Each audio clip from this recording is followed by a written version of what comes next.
Salve, salve pessoal! Mais um podcast aqui do Gospel Class. Que alegria, que satisfação estar com vocês aqui. Obviamente, vocês já me conhecem, Evangelista Marcos Pires. Nós trabalhamos aqui na plataforma Gospel Class, uma plataforma de cursos cristãos voltado para o público cristão de fato. Bom, hoje eu tenho a alegria, a satisfação de receber um amigo. Ele que é professor, pregador, dirigente de congregação, o nosso diretor de capelania do estado do Paraná, enfim, tem vários atributos, é formado em direito, enfim, eu não vou nem comentar aqui, porque senão eu vou ficar aqui 2 dias falando só das qualificações desse meu querido amigo, pastor Sérgio Schroeder. Pastor Sérgio, seja bem-vindo. É Schroeder mesmo que diz? Schroeder. É muito chique, né? Seja bem-vindo, viu, querido? Pastor Marcos, muito obrigado, primeiramente, pelo convite. Quero aqui externar minha gratidão. Como ele disse, é difícil você falar de um irmão que é amigo da gente. E o pastor Marcos é esse, é irmão e amigo, também faz parte conosco da diretoria do DECAP, da nossa CIADEP, das convenções da Assembleia de Deus no estado do Paraná. Então, também dispensa comentários, né? Para mim é uma alegria muito grande. Maravilha. Lembrando sempre, nosso CEO da Gospel Class, plataforma Gospel Class, é o nosso querido amigo também, Marcel Bosa. Ele está nos bastidores aqui, é ele que faz todo o processo de edição, faz todo o processo aqui, mas ele está aqui do ladinho acompanhando esse programa também, juntamente com você. Pessoal, hoje nós vamos falar de um tema muito bacana, inclusive faz parte de um livro, né, do pastor Sérgio Schroeder, que é Obreiro Aprovado. Me fala um pouquinho, antes de começarmos de fato, pastor, como que deu-se início a esse livro do senhor? Muito bem, irmão Marcos. Veja, há na vida, acho que de cada obreiro, ou da maioria deles, momentos que você atravessa, que você passa, que até você não queria que isso acontecesse, ou fatos ocorressem, mas acontecem. E tendo em vista alguns fatos que ocorreram no campo ministerial, né, o Espírito de Deus me incentivou, me motivou a procurar um pouco mais, a trazer mais informações sobre a vida ministerial de um obreiro. E por isso nós escrevemos esse livreto, Obreiros Aprovados por Deus, baseado no tema e na passagem, né, que Paulo vai escrever a Timóteo, na segunda carta, capítulo 2, versículo 15. Então toda esta obra está baseada na carta de Paulo a Timóteo, seu pupilo na fé. Que bacana. Agora estou aqui, a gente não estava nem preparado para isso, mas eu estava pensando, dá para a gente colocar na plataforma o PDF disso também, pastor, para a gente conseguir divulgar mais para o senhor e conseguir, né, Marcel, de repente propagar isso mais, porque é importante, é um assunto de suma importância, principalmente na nossa conjuntura, né, ministerial. Nós hoje temos muita dificuldade de obreiros, você tem uma demanda muito alta de trabalho, mas uma falta de obreiros para trabalhar. Então, com certeza, esse livro vai ajudar muito. Diante disso, a pergunta que eu quero já iniciar é o seguinte: como, né, e por que nós temos essa dificuldade hoje? Nós temos mão de obra muito precária, né? Nós temos uma demanda muito grande. Por que isso ocorre, pastor? Antes de eu responder a tua pergunta, deixa eu esclarecer aqui o tema deste livro. Tanto já estou preparando o volume 2 comentado agora. Legal. Então veja, quando você lê numa visão mais periférica do texto que Paulo está se referindo, ou referindo a Timóteo, no capítulo 2, versículo 15, nós realmente, geralmente, nós temos assim uma visão que, vamos falar só de obreiro hoje, que o obreiro, né, quem aprova, nós ouvimos muito isso, quem aprova o obreiro é Deus, quem chama é Deus, quem capacita é Deus. Nós escutamos isso aí periodicamente. Mas eu confesso a você e a todos que, embora lendo, né, informação teológica também, mas embora lendo, estudando, parecia que esse versículo faltava alguma coisa.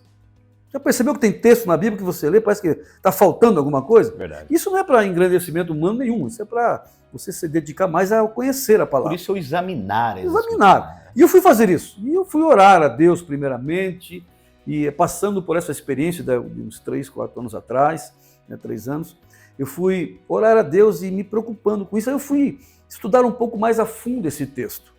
Então, é interessante você entender isso. Como é que eu posso me apresentar a Deus aprovado se eu tenho uma visão, e essa visão é estigmática, que Deus é quem me aprova? Se foi Deus que aprovou, obviamente ele não vai errar, né? Então, mas até aí não é bem a questão ainda. É. Esse termo, aprovado, olha que desafio. Parece que é até você está desafiando Deus. Eu vou me apresentar a Deus aprovado. Quer dizer, se eu sou aprovado, Deus não pode me reprovar. Então é uma visão assim subjetiva, né? Sim. Mas não é isso o texto. Se você for ler o texto, tanto no original hebraico como no original grego, no original hebraico, por exemplo, este aprovado aqui é purificado. É o mesmo sentido de você purificar o ouro para tirar as impurezas do ouro. Então, no hebraico é isso, purificar. Mas no grego, que eu achei mais interessante, que foi a leitura, né, e a escrita de Paulo no Novo Testamento, para a tradução, né, eu fiquei pensando, mas esse aprovado? Esse aprovado por Paulo aqui, que Paulo está dizendo, no grego, está falando sobre o quê? Dois temas. Primeiro, é dokimazo. Dokimazo, no grego, significa ser aprovado verdadeiramente. Mas e tem o segundo aspecto desta aprovação, que é dokimos. Dokimos é diferente. Por quê? Olha como Paulo vai esmiuçar isso e trazer para Paulo essa informação com uma profundidade muito grande. Esse tema dokimos está falando sobre o quê? Ser aprovado por Deus, ou seja, eu vou me apresentar a Deus aprovado de seguinte forma. Eu estou me apresentando a Deus aprovado sem mistura. Eu estou íntegro. Falo de integridade. Integridade tem a questão do teleios, né? Por inteiro, né? Não, veja aqui, olha que mas isso aqui é profundo. Segundo, esse dokimos aqui do grego, que está falando sobre essa apresentação do obreiro como aprovado, na Grécia tinha alguns coletores também de impostos, não é só em Roma, Grécia também tinha. Sim. Então, dentre esses homens, havia aqueles falsos, os falsários.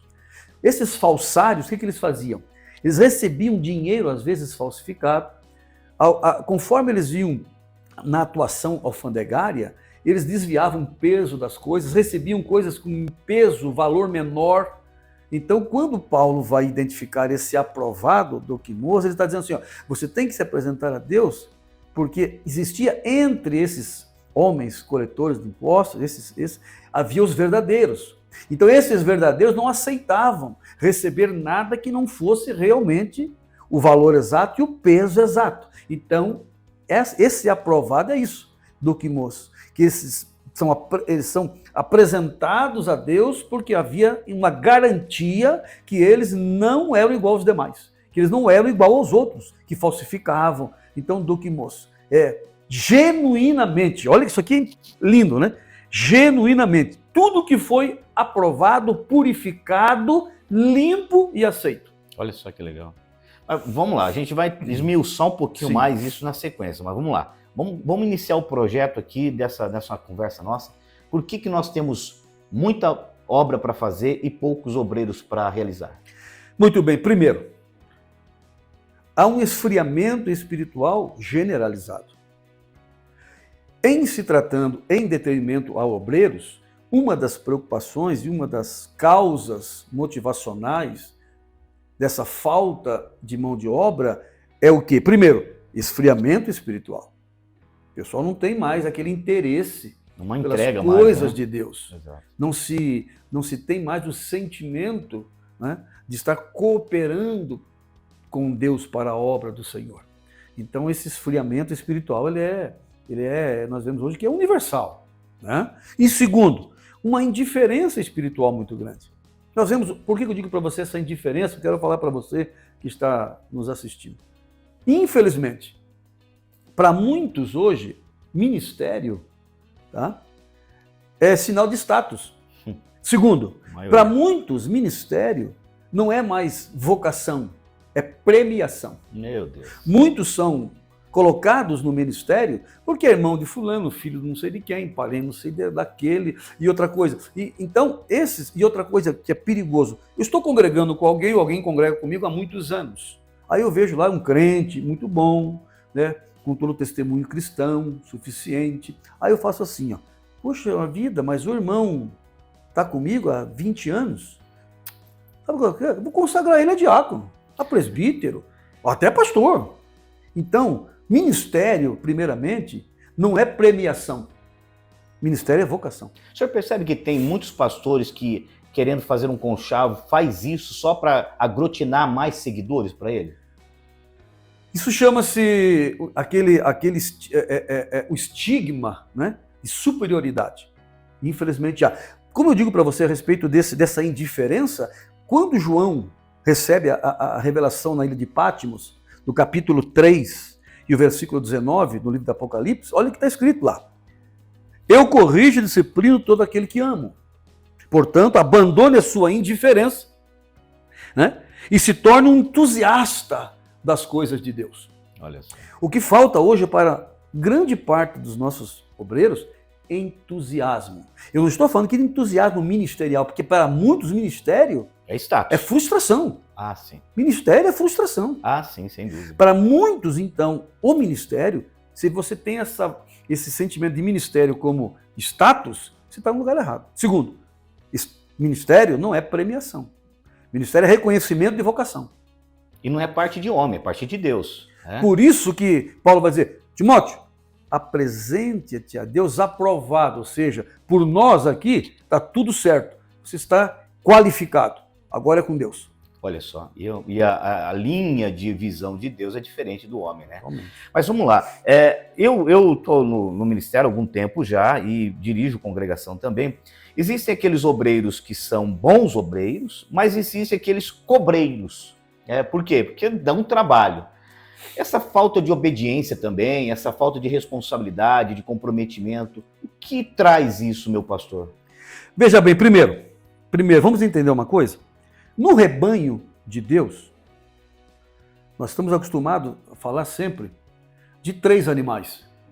Mas eu escrevi, há um tempo atrás, um artigo, e eu coloquei mais um, eu acrescentei 4 animais. Que legal. Primeiro animal que tem no rebanho de Deus, a ovelha. Bom, tratar com ovelha é fácil. Tratar com ovelha é gostoso, prazeroso. Mas tem o segundo animal, o tal do cabrito. O cabrito não é igual a ovelha.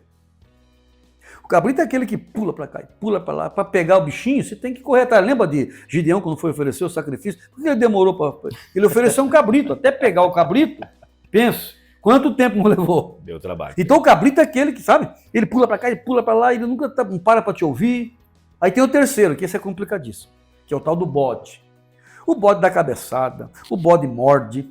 Tanto é que no Brasil, nossa cultura nordestina, o bode é conhecido como lixeiro do Nordeste. Olha só. Então veja, o bode é aquele que, para você ter uma ideia, o tratamento com o bode, você tem que afastar ele do rebanho, tá? Não pode deixar ele junto com as ovelhas, porque ele morde da cabeçada.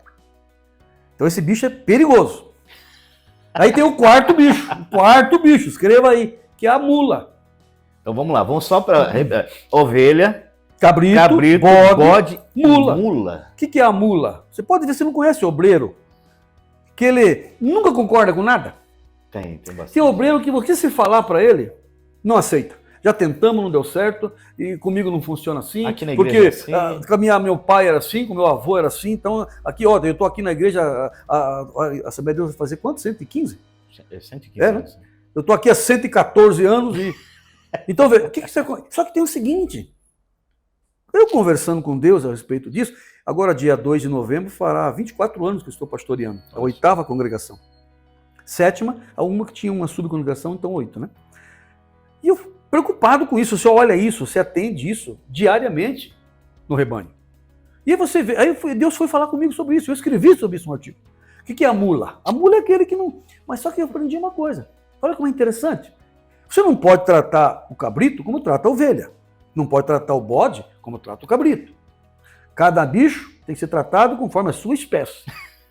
Então a mula é interessante. Muito bom. Olha como a mula é interessante. Como é que se faz uma mula trabalhar? Batendo nela? Não. Mete peso nas costas dela. Verdade. Se você pegar uma mula, tirar o peso das costas dela, ela empaca, não vai. Põe peso nas costas dela para você ver só e dá só uma lambadinha. Eu nunca trabalhei com mula. Eu já. Ih, meu irmão, com muita mula, muito cabrito, muito bode, mas também com muita ovelha. Então, a mula, você vai fazer isso.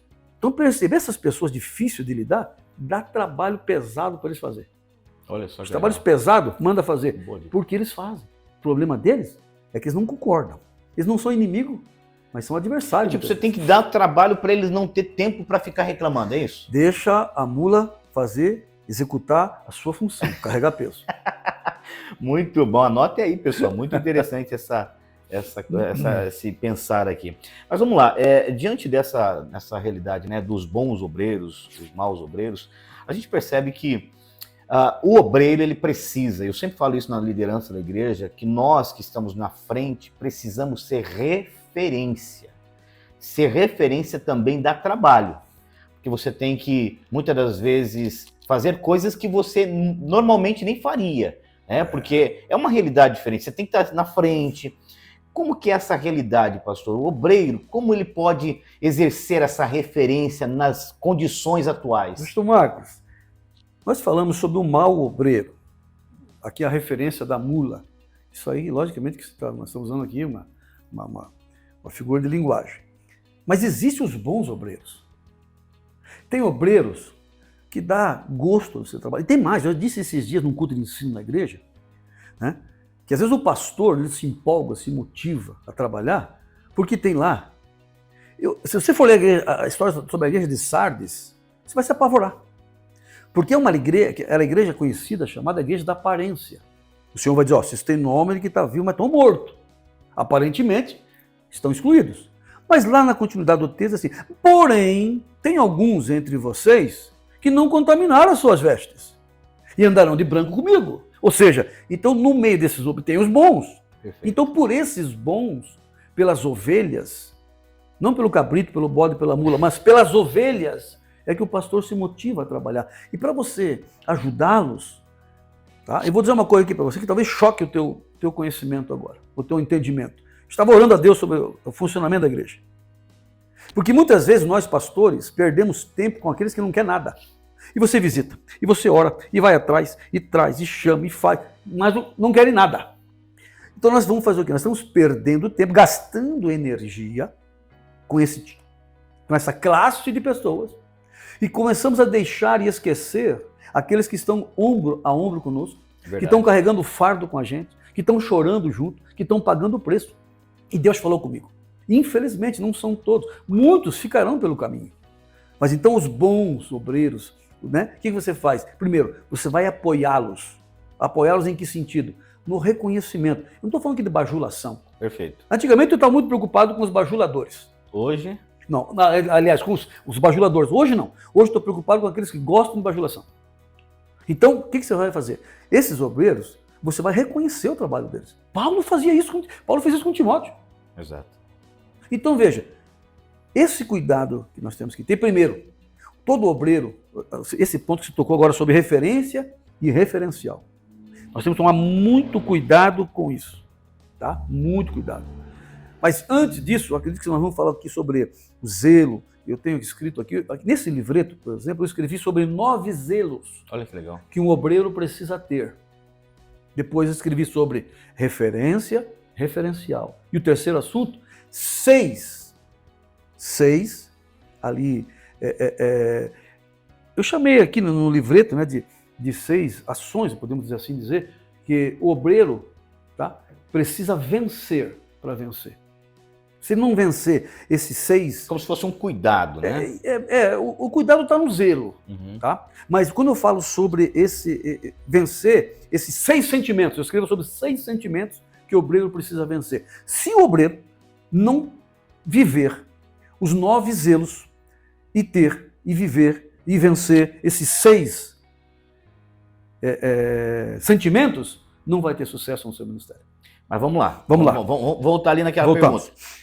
Como o nosso obreiro hoje pode ser uma referência? Referência.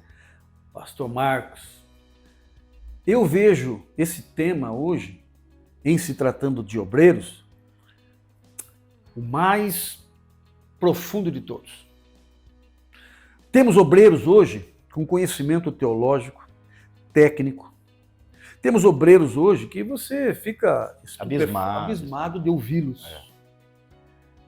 Mas quando sai do altar, parece que muda, vira uma chave. Verdade. Então o problema hoje, no livro eu falo sobre isso, todo obreiro, todos nós, obreiros, se nós não tivermos uma referência, estamos já fora do caminho. Todo obreiro precisa ter alguém como referência. Aí vamos falar dos espirituais aqui, que faz aviãozinho e tudo mais. Não, minha referência é Cristo, irmão. Minha referência é Cristo. Não, vamos devagar, meu companheiro. Paulo vai escrever a Efésios capítulo 5, versos 1 e 2, Paulo diz assim, ó, sede, pois, meus imitadores, como eu sou de Cristo. Então, a referência, o problema hoje, tá aqui, nós estamos rodeados hoje de uma tão grande número de testemunhas, né? Embora que é dois contextos lá em Hebreus 12, mas em sentido aqui, quem é a minha referência espiritual? Irmãos, vou dizer uma coisa aqui, senhores, mundo.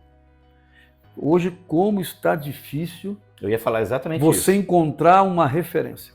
Hoje é difícil encontrar uma referência política, uma referência governamental, principalmente uma referência religiosa, ou seja, cristã.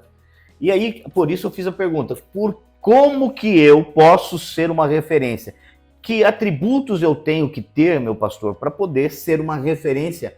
Porque é como o senhor disse, não é apenas a parte do conhecimento, mas sobretudo uma vida espiritual muito pautada na entrega, na oração. Tem obreiros que não oram. Eu estava lendo sobre Spurgeon, esse tempo estudando alguns temas de Spurgeon, e eu estava lendo um texto de Spurgeon que eu fiquei assim, pensando, meu Deus, o que esse homem foi arrumar um negócio desse para nós? Spurgeon disse assim, ó, prefiro ensinar um homem a orar do que 10 homens a pregar. E é o príncipe dos O pregadores. que ele está dizendo? Referência. Hoje, meus irmãos, a coisa mais difícil que existe hoje é você dizer assim, ó, aquele obreiro lá, aquele homem lá é minha referência. Porque você conversa com ele hoje é uma coisa, amanhã é outra, e de repente já está outra coisa. Então, meus irmãos e irmãs, você que está aqui participando conosco, né? Eu sei que às vezes a gente fala assim, algumas coisas meio que parece que é meio forte, mas eu não vim aqui para... A gente não veio para criar nenhuma polêmica. Não, viemos para conversar, aqui é uma conversa. Né? Então, veja, o difícil é isso hoje. Aí você tem, de repente, a referência lá que ele falou, de repente aparece uma coisa, aparece outra. Aí, por isso que eu disse que ministério, para muitos, é frustração. Eu conheci uma senhora, ela não sabia ler, não sabia escrever, o marido deixou ela com 7 filhos, até hoje congrega na igreja onde eu conheci. Ela usava um chinelinho de dedo da Havaianas, né? Uma cor, outra de outra. Uma cor de uma outra e tal. Só que aquela mulher era uma referência em termos de uma mulher de Deus. Uma mulher que batalhava, se dedicava, não faltava um culto, era uma mulher de oração, uma mulher que tinha uma entrega para os filhos, mesmo passando dificuldades. Nunca nós vimos ela chorando, amargurada pela vida, muito pelo contrário, toda vez que ia para a igreja, nós víamos isso. Então, essa dificuldade da liderança, na minha visão, como o senhor mesmo disse, é a ausência de uma entrega, de uma oração. Outra coisa, muitos, hoje, escolas bíblicas de obreiro, muitos institutos para obreiros, estudo para obreiros, eles vão estar ensinando a função do obreiro. O que o obreiro precisa fazer. Que tipo de trabalho desenvolve, né? Mas ninguém se atenta para ensinar o obreiro como deve ser. Então nós temos muitos obreiros que trabalham, que estão muito envolvidos com a obra. E trabalho não significa santidade. Irmãos, olha só, a diferença entre o envolvimento e o comprometimento. Exatamente. Lembra lá de Gideão, uma história clássica. Quantos tinham envolvidos? 32 mil envolvidos. Quantos comprometidos? 300. Então veja, a dificuldade hoje... Então, quando eu escrevi esse livreto, como eu disse, estou preparando já o volume 2 comentado, eu estou trazendo aqui as informações desse, não como obreiro, o que o obreiro precisa fazer, mas como o obreiro precisa ser. Tá? Então, poucas vezes você ouve hoje, você participa de estudos para obreiros com este intuito, de mostrar quem o obreiro precisa ser, não o que ele tem que fazer. Nessa situação, o senhor comenta isso no livro do senhor, sobre a questão de ser referência e ter um referencial. O senhor comentou alguma coisa sobre isso, mas como que nós vamos encontrar um referencial hoje se há dificuldade? Quais as dicas? O que o senhor poderia trazer? Porque eu tenho hoje, por exemplo, alguns pastores a nível de Brasil que eu me apego a eles em termos de referencial ou referenciais em alguns aspectos, mas nem todos. Não tem hoje, não existe, né? Até porque o único que realmente é perfeito é Cristo, né? Mas eu tenho alguns, mas como que aquele obreiro novo que está nos ouvindo aqui, que está assistindo, pode olhar e falar que tipo de homem, que tipo de mulher eu posso olhar e posso ver esta como uma referência para mim, pastor? Eu, a princípio, e tendo assim uma particularidade mais objetiva, como é que eu vou identificar uma referência? Não por aquilo que ele fala, mas por aquilo que ele é. Legal. Se você tem alguém que você... Por isso que nós temos que conhecer. Por isso, o que Paulo disse? Me conheçam. Vocês me conhecem, sabe? Então, quando você conhece... Uma das dificuldades hoje de relacionamento é que muitos não deixam de ser reconhecidos. Eles se fecham, dentro daquele... se enclausuram, né, em bolha deles, em ilhas e bolhas, né, e ficam ali entre eles. Eu falei esses dias atrás, rapaz, não sei se não vai cortar isso aí depois, hein? Eu falei esses dias atrás numa reunião do obreiro que tem pastores por aí, presidente, bispo, papa, tem pastores aí, que quando morrer, eles vão ter que dar graças a Deus se eles conseguiram segurar alguém da família com eles.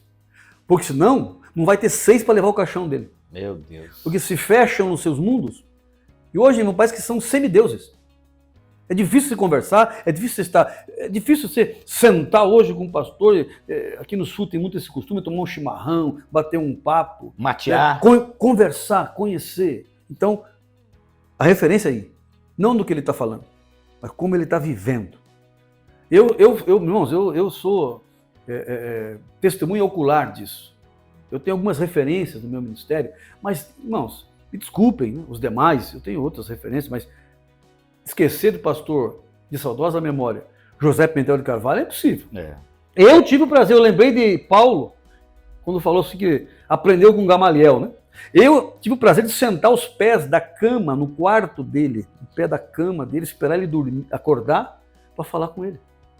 Fiz questão de sentar no pé da cama dele, fiquei olhando para ele dormindo. Olha só.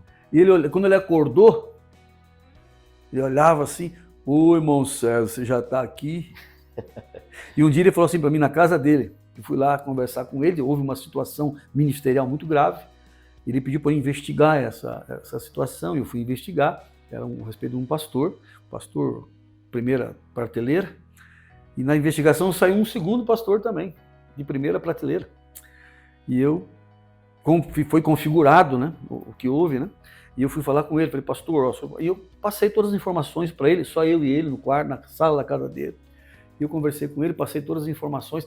Olha o que ele me faz. Pastor Sérgio, pastor José Pimentel de Carvalho, o que você acha que eu tenho que fazer? Eu falei, pastor, quem sou eu, pastor? Essa humildade é o que falta muito, né, pastor? Quem sou eu, pastor, para dar uma opinião? Não, quero ouvir de você. Aí eu falei, pastor, eu acho assim, assim, assim, que se for tratar como tem que ser tratado, e o molho vai ficar mais caro que o peixe. Sabe o que ele falou? Parou, ficou quieto, olhou para mim, você tem razão, vamos deixar Deus tratar isso aí. Olha só. Então, o que é isso, irmãos? Isso é confiança, convicção, sabe? Então, não é medo de perder cargo, nada, né? É uma outra esfera. Parece que tem medo de aproximar as pessoas, medo de... Eu não quero tomar cargo de ninguém, não consigo nem vencer as minhas demandas e tal. Vou ficar correndo atrás de cargo dos outros.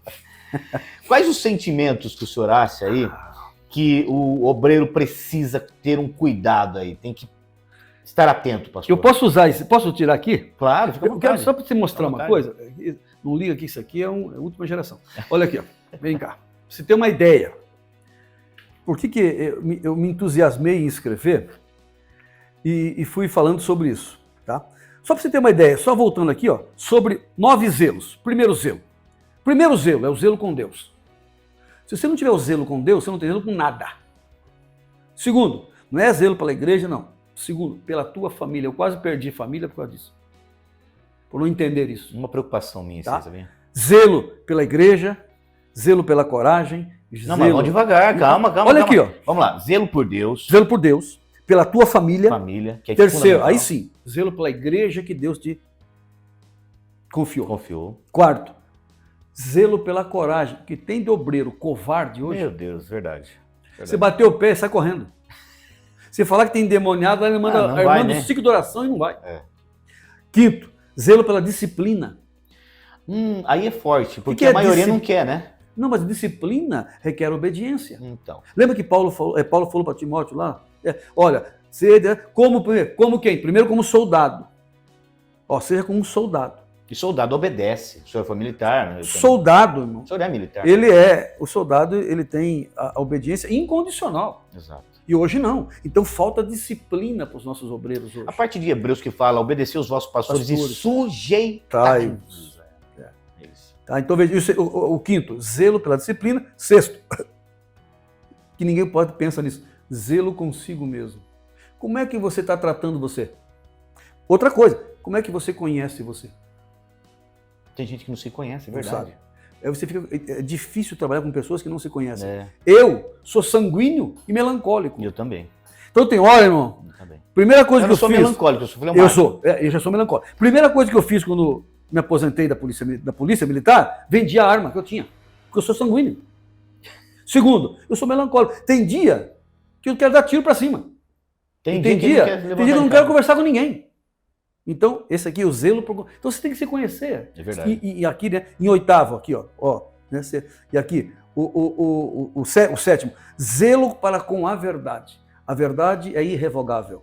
Não é a verdade que eu queira. Não. É a verdade que é a palavra. Não é aqui a verdade relativa que estão pregando por aí na nossa nova sociologia. Não, a verdade absoluta. Né? Em oitavo, olha como é interessante, eu coloquei em oitavo lugar. O zelo pelo ministério. Porque se você não atentar para todos esses aqui, você não chega no ministério. Perfeito. Tá? E, por fim, o zelo pelos motivos que trabalhamos na obra de Deus. Qual a motivação, né? O que me motiva a trabalhar na obra de Deus? Será que é dinheiro? Eu gosto da expressão eu usei a expressão até esses dias atrás no outro podcast de Mateus. Jesus chega para Mateus, é o seguinte, segue-me. Ele não perguntou nada, absolutamente. Eu gosto desta passagem, eu amo essa passagem. Isso aqui é tudo baseado na segunda carta de Paulo a Timóteo. Não quis ampliar muito para não. Já o segundo volume comentado vai ter outro assunto. Mas veja, olha o que Paulo diz. Eu já estou sendo derramado como oferta de bebida. Olha só. Está próximo o tempo da minha partida. Olha o que é o zelo, o que é o motivo por que ele trabalhava na obra. Qual é o motivo ministerial dele? Combati o bom combate, acabei a carreira, guardei a fé, e a esperança dele não era reconhecimento, a esperança dele não era aplauso, a esperança dele, não. Era o quê? A coroa da justiça que me está reservada. Olha aí agora, mas não some. Porque tem gente que só quer para ele. Muito bom. Não, tem obreiro, irmão, e pastores aí, e aí vai, só para eles. Se acham os santos do Os demais são só, se ensinam o senhor e mamãe quer ir embora. Não. Paulo diz assim, não somem, mas a todos quantos, os que amam a sua vinda. Então, zelo pelo trabalho. O que me faz trabalhar para o reino de Deus? Me motiva. O que me motiva? Promoção, salário, status, aplauso, porque tem gente por aí que se o nome não sair no cartaz, vira as costas. Falar nisso, aproveitando, nós saímos um pouquinho, mas só para a gente voltar, eu volto. Eu só quero voltar nesse assunto. O que o senhor acha desses que abrem agenda? Não, eu estou querendo jogar uma para poder usar depois do podcast aqui como corte, viu, Marcel? Os que abrem agenda são os que vivem não para o evangelho, vivem do evangelho. É uma diferença exorbitante. Quiser ficar bravo comigo, pode ficar. Eu tenho amigos meus que fazem isso. Cada um com seus problemas, meu irmão. Seguinte, se você abrir agenda... Agenda aberta. É aqueles que trabalham, tá? Mas não para. Convide um cidadão desse para ir pregar lá sem custo, ele vai. Ou fazer um evangelismo de rua. Não vai, gente. Vamos para a delegacia comigo? Vamos para o presídio? Eu estou visitando agora, atendendo o Hospital Pequeno Príncipe e o Horácio Guedes. Vamos comigo lá. Eu não tenho agenda. Aliás, quem abre a nossa agenda é o próprio Deus, né? Só completando aqui, pastor, por que eu falo sobre isso? Fala sobre comportamento e procedimento. Qual é a diferença de comportamento para procedimento? O comportamento é o modo, a atitude que você tem na frente de alguém. Procedimento não. Procedimento é aquilo que você tem na ausência da pessoa. Aí você é forte demais. Então tem muita gente. Então eu não pergunto o procedimento, o comportamento. Eu pergunto, eu quero saber do procedimento. Comportamento? Todo mundo tá vendo ali e tal. Olha assim, perfeito. Né? Tem muita gente que se comporta na igreja, mas não procede lá fora. Eu disse isso na reunião de obreiros agora. Dentro da igreja, na escola dominical, que foi sobre disciplina, né? Eu falei sobre isso. Dentro da igreja, meu Deus, mas fora da igreja você não conhece.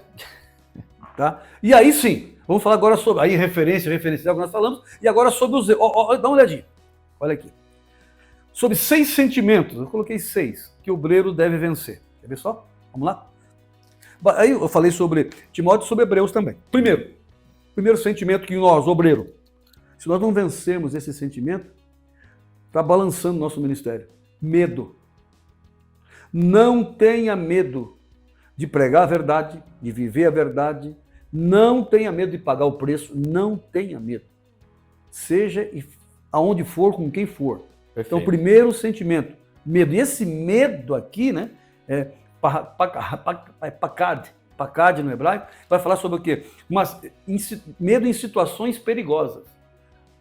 Tem obreiro que ele recebe uma pressão de alguma coisa, já quer pedir arrego. Já quer ir para casa, pressão militar, se jogar debaixo da cama, aí já corre para o pastor, lá para o pastor presidente, levando mais problema ainda, não consegue, porque não consegue vencer o seu medo. E esse medo tem que ser vencido. E esse medo, não vou nem tratar de fobia aqui, porque ainda é mais profundo, né? Mas o medo, o que é esse medo aí? O medo é isso. Medo de não ser aceito. Existe uma técnica na parte de comportamento, né? Que o medo é o seguinte: você olha para o medo e você tem 2 ações. Ou você é vencido por ele ou você vence ele. E como que eu venço o medo diante de uma adversidade? Sendo mais forte do que aquele medo meu. Ou seja, eu preciso e não quero regredir, né? Não podemos confundir medo com covardia. Exato, exatamente. Gideão, ele viveu esses 2 momentos. Primeiro ele estava com medo dos medianitas. Tanto que o anjo do Senhor apresenta para ele, vai dizer assim, ó... O medo é natural, né, pastor? Não, e outra coisa, o medo é um equilíbrio que Deus deixou para nós. Sim, protege-nos, inclusive. Oxe. Imagina se eu sair correndo aqui, não tenho medo, vou pular ali. Não é bem assim. Eu não tenho medo, vou saltar sem paraquedas. Saltou, vai morrer, é óbito e vai virar decúbito. Então veja aqui, ó, o que é a intenção? O que é esse medo? É você vencer os medos corriqueiros, que nós estamos sujeitos a todos os dias. Pressões, manifestações, contrariedades. Agora o que eu vou fazer? Não, fica na tua. Você tem que ter firmeza naquilo. Então, perfeito. O medo, ele serve para quê? Para ter a tua convicção da tua firmeza. O medo é para isso. Gideão estava com medo. Mas olha o problema olha a diferença. Tinha um com medo, que era Gideão. Dos 32 mil, que sobrou só 300, eram covardes os demais. Exato. Porque Deus falou assim, olha o que Deus disse. Gideão, desce para o ribeiro, todo o ritual. Muito bem. Os tímidos e os medrosos? Não, os covardes. Manda embora. Eu não quero ver nem eles aqui nas terras de Efraim. Quero ver pelas costas. Covarde. Por quê? Porque o covarde, ele não faz. Porque não quer fazer, mas não quer que você faça. Atrapalha, inclusive, né? Então, é por isso que Deus fala para Gideão, não leva os covardes, porque eles poderiam ir e atrapalhar todo o processo, né? Olha o que Deus falou para a nação de Israel lá em Deuteronômio 28:13. O Senhor te porá por cabeça e não por cauda. Estarás por cima e não por baixo. Olha só. Muito forte. Isso aí. O que é isso aí? Isso é convicção. Medo. Moisés não sentiu medo? Quando o povo pressionou ele na beira do Mar Vermelho? Então ele foi recorrer a Deus. O que Deus falou para Moisés? Ô Moisés, se liga, rapaz. Eu não coloquei você para resolver o problema aí. Se fosse para resolver, eu descia e resolvia. Mas para você. Então o que você tem? Vai fazer isso. Então, essa ousadia também da parte de Deus vem através de uma entrega com Deus, né? Porque o ser humano, por natureza, vai ser colocado à prova toda hora e vai ter medo, mas Deus dá uma ousadia. Deixa eu dizer uma coisa. No início da minha conversão, eu estava nativo na Polícia Militar, teve um assalto aqui, num bairro chique aqui em Curitiba, Batel. Nós fomos atender. Quando chegamos com a viatura, e nós pegamos já a ocorrência, e no patrulhamento eu vi um dos assaltantes correndo. Na hora da adrenalina, já era crente, tinha 2 meses de crente. Desci da viatura e fui atrás dele correndo. Descemos umas ruas e chegamos numa rua sem saída. Quando nos deparamos com um muro, lá no fundo, isso quase 2 horas da manhã, só senti o revólver dentro da minha cabeça. Olha só. E o suor começou a descer, mas não é um suor quente que nem esse aqui, ó, da presença de Deus, de medo. E ele disse assim, ó, vou te matar. Meu pai. Aí eu lembrei de uma profecia que eu recebi com 40 dias de crente. Deus falou comigo, meu filho, te escolhi, e vou te usar para cá, vou te usar para lá, e vou fazer isso, vou fazer aquilo. Quando ele falou, vou te matar, uma voz disse assim, vai não. Tenho promessa com você. Quando ele disse, vou te matar, a perna quase bateu palma. Imagina. Mas quando aquela voz disse, não vai, meu irmão, Instigou um espírito. fiquei maior que Golias. Fiquei maior que Golias. Tanto que ele pegou 9 anos de cadeia, eu estou aqui contando bênçãos para vocês. Então, presídio, né? O primeiro sentimento é o medo. Qual que é o- Covardia. Vamos lá. Terceiro, que eu não sei se é o pior dos três, dos dois, né? Insegurança. O obreiro que não tem segurança do que faz, do que Ele passa medo até para os outros, né? Aí aquele obreiro, irmão, aquele obreiro que vai ser levado por qualquer um, É. não, você entende? Então é muito perigoso, é muito comprometedor. Então você vai perceber isso, que a insegurança, nós temos que vencer esse Você já sentimento. colocou alguém para dirigir um culto inseguro? Você lá atrás fica mais inseguro com ele, porque ele consegue transmitir. Não, você fica angustiado. Né? É. Porque ele não. Olha o exemplo disso. Os obreiros que vão estar nos ouvindo. Se você está com o microfone na mão, o povo vai fazer o que você falar. Exato. Se está certo ou não, depois eu estou certo. Mas o povo vai fazer o que você está falando no microfone. Agora, se você chega ali. Eu briguei não, assim, nesse sentido de instruir, né? Um obreiro. Irmãos, vamos agora para a oração. Você que quer ficar de pé, fique. Você que quer ficar ajoelhado, fique. Você que quer ficar sentado, fique. Falei, dá o microfone aqui, abracei. Falei, não, meu irmão, não, meu irmão. Só quem não vai ajoelhar, quem não pode. Demais, todo mundo ajoelhado. Senão virar Bagunça. casa da Joana. Desculpa as Joanas. Entende? Mas é verdade. Não, você tem que ter segurança do que você está falando. Fazendo. É igual, imagina um piloto inseguro conduzindo uma aeronave. Não, vamos mais longe. Você está com um problema cardíaco. Meu Deus. Aí você faz o exame, o cirurgião, cardio. Você está lá na mesa, sendo preparado para a cirurgia. Aí o cirurgião chega para você, com o bisturi na mão, antes de aplicar a anestesia, fala assim, ó, fica tranquilo, é minha primeira cirurgia, mas eu acredito, olha, eu acho que vai dar... Vai dar tudo certo. Olha, eu aprendi lá na faculdade... É a primeira vez minha. minha. Eu cortei o defunto lá no estágio, né? Eu fiz... Então, meu irmão, eu saio correndo da sala. Você é curado pela ausência de uma capacidade do... Então, insegurança. Exato. Você tem que falar com convicção que você está falando. Exato. Conhecimento de causa.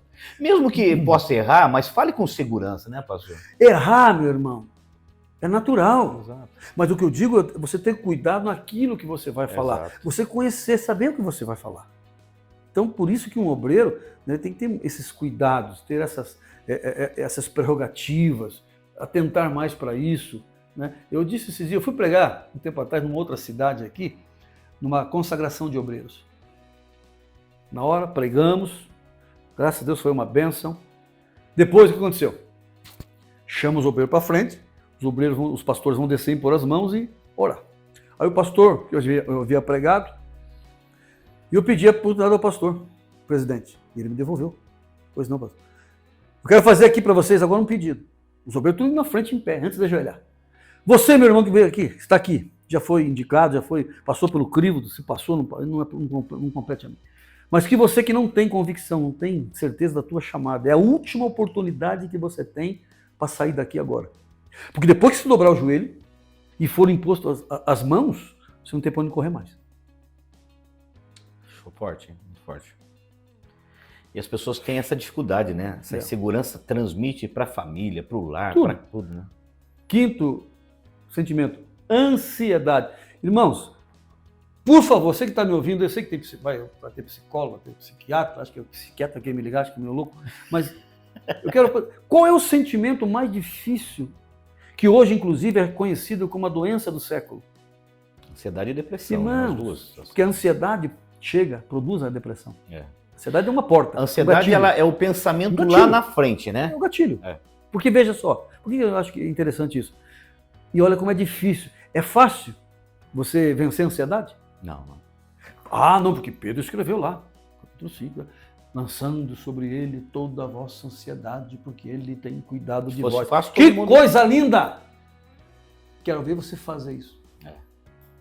Então a ansiedade, ela nos oprime de um ponto, porque sabe o que é ansiedade? Eu aprendi isso com a minha esposa. Estava passando um momento difícil, eu preocupado com isso, preocupado com aquilo, tem que fazer isso, tem que fazer aquilo, e agora o que vai ser, o que não vai ser? Minha esposa falou, amor, vem cá, senta aqui. Sentei, falei assim, o que está acontecendo? Eu falei, não, porque a igreja, porque o departamento, porque isso. Peraí, calma aí. Você está sofrendo por antecipação. Ansiedade então é isso. A ansiedade é isso. É um sofrimento antecipado. Você nem sabe do resultado. Um exercício bom, até para quem está nos ouvindo aqui, é o seguinte: você tem que trazer para a tua realidade presente. Eu sempre falo, faz uma caminhada, vai fazer um... Freud, o pai da psicanálise, vai dizer que existem 3 tipos de ansiedade. Primeira, realista, a moral e a neurótica. Qual que você está vivendo? A realista? Que nós vivemos naturalmente durante o dia. Sim. Depois vem o quê? A moral e, por fim, a neurótica. Então vejam só, nós temos que entender isso. Show. Então esses sentimentos, se nós não vencermos, ou pelo menos tratarmos, ou pelo menos cuidar deles, não deixar que esse, mesmo havendo o sentimento, que ele não te vença. Ele pode conviver com você. Exato. Uma coisa que o senhor disse muito forte também na questão da questão do zelo e tal, é você se conhecer. Quando você conhece você de fato, você conhece as suas debilidades, se você é uma pessoa ansiosa, se você tem essa dificuldade de medo, né, de fragilidade, insegurança. Por isso que você está nos ouvindo, é fundamental. Se você não consegue sozinho, busque ajuda. Busque ajuda. Busque ajuda. Tem psicólogos, psiquiatras, tem pastores que têm uma visão muito ampla sobre o assunto, né? Eu acho que é importante você pegar essa visão. Mas vamos lá, a gente está quase finalizando, o nosso chefe ali já deu a dica para nós. Uhum. Tem um problema muito sério, pastor, na minha visão, com relação aos obreiros, que é a questão da obediência.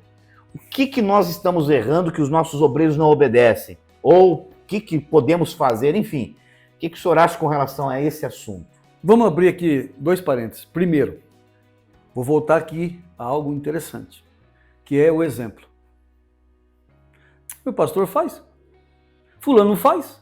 Por que eu tenho que não fazer? Mas fulano fez. Então, a referência. Perdemos essa referência. Segundo, que é interessante, disciplina. Tem gente que não gosta de disciplina, né, pastor? Meu Deus. Números, se não me engano, deixa eu ver se capítulo 18 ou 19 de Números.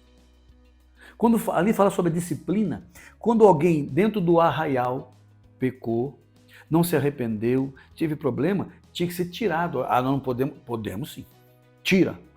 E aquele tirar, ali no hebraico, no original, é como pegasse um bisturi e fizesse uma cirúrgica, né? De forma cirúrgica, tirando as raízes do problema. Porque o problema não é nele, já está contaminado, o problema é contaminar os outros, né?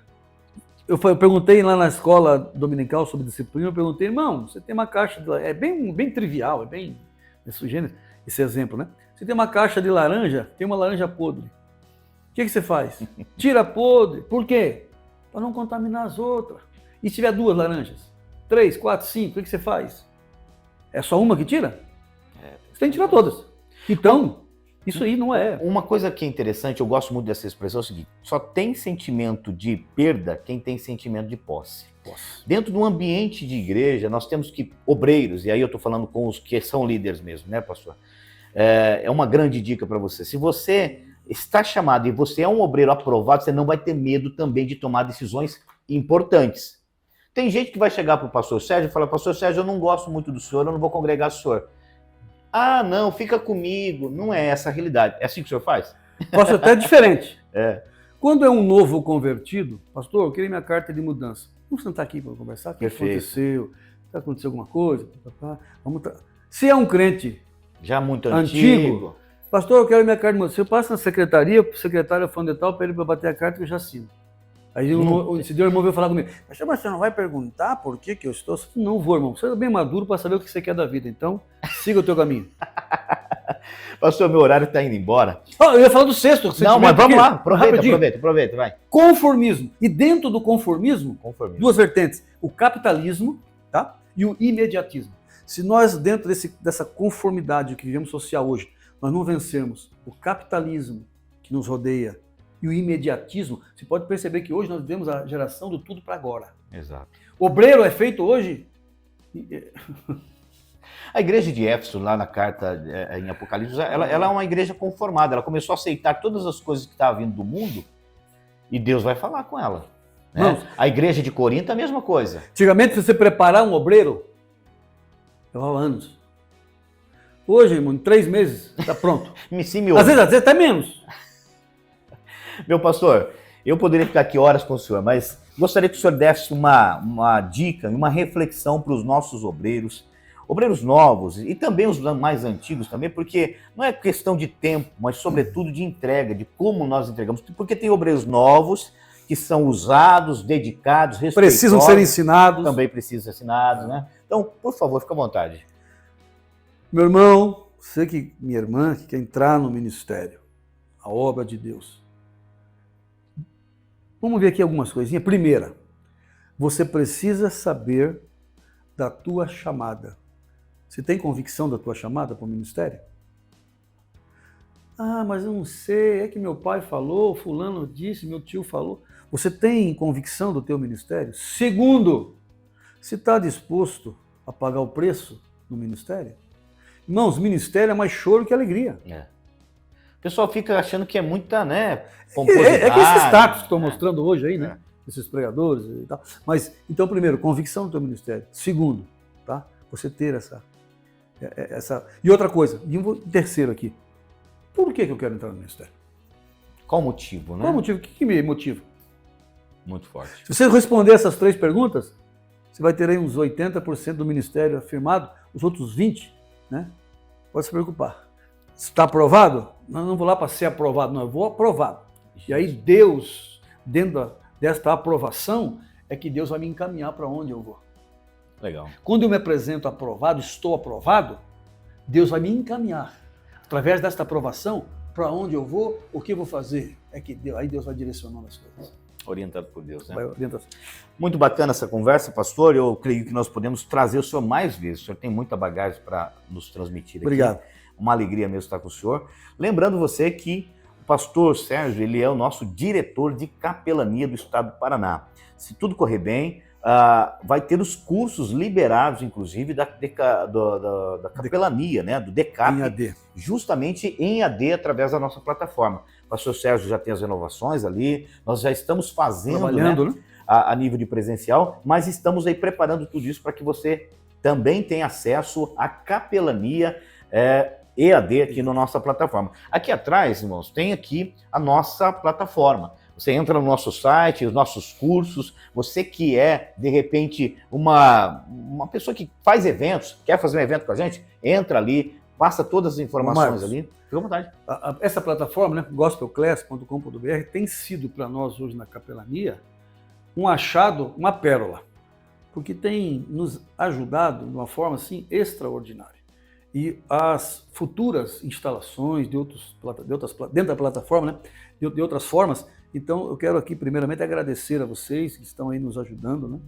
E fiquem tranquilos, né? Na medida do possível, aí nós estamos trabalhando para isso já. Muito obrigado. Aliás, eu até falei, Marcel, para o pastor trazer um curso dele para cá, que ele tem vários conhecimentos, né? Então, trazer um curso dele também. Mas você que queira, de repente, fazer o teu curso e lançar na plataforma, pessoal, não tem custo nenhum. Você vai entrar em contato com a nossa equipe vai mostrar como tem que ser feito, vai fazer um contrato com você, obviamente nós temos uma parceria, nessa parceria você não vai ter custo para entrar, né? A gente vai trabalhar por venda e vai ser bacana para você, tá ok? Entra lá, www.gospelclass.com.br e com certeza você será abençoado. Eu quero agradecer, querido, Deus abençoe, tamo junto, até depois. Tamo junto, muito obrigado a você, pastor Marcos, a Márcia. Deus abençoe. E a todos, em nome de Jesus, Deus abençoe. Um abraço.